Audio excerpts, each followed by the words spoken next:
లక్షణాలు ఎలా ఉంటాయంటే, మనకు నాభి అంటారు గదా! బొడ్డు చుట్టూ నొప్పి రావడము. ఆ నొప్పి వచ్చేసి ఇలా కుడి వైపుకి వెళ్లి ఇటు కిందికి నొప్పి పాకడము. తర్వాత వాంతులు రావడము, జ్వరం రావడము. ఇవన్నీ గూడా అపెండిసైటిస్‌లో ఉండే లక్షణాలనమాట. సో, మనము ఆ లక్షణాలు కనబడినప్పుడు డాక్టర్స్ దగ్గరికి వెళ్ళినట్టయితే, డాక్టర్ దానికి సంబంధించి కొన్ని బ్లడ్ టెస్ట్ చేసి, దానికి అల్ట్రాసౌండ్, సిటీ స్కాన్ అవసరమైతే సిటీ స్కాన్ రాస్తారు. సో, ఎప్పుడు డేంజర్ అంటే ఈ అపెండిక్స్ ప్రాబ్లమ్ ఉన్నప్పుడు మనం బాగా నెగ్లెక్ట్ చేస్తాం కదా! అప్పుడు ఈ చిన్న పేగు అనేది పగిలిపోతుందనమాట.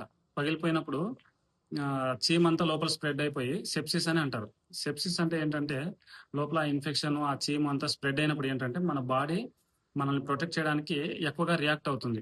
అట్లా రియాక్ట్ అయినప్పుడు ఏంటంటే కిడ్నీలు డ్యామేజ్ అవ్వడం, లివర్ డ్యామేజ్ అవ్వడం, ఊపిరితిత్తులు డ్యామేజ్ అవ్వడం, గుండె డ్యామేజ్ అవ్వడం, రక్తనాళాలు డ్యామేజ్ అవ్వడం, కొన్నిసార్లు బ్రెయిన్ డ్యామేజ్ అవ్వడం ఇవన్నీ జరుగుతుంది.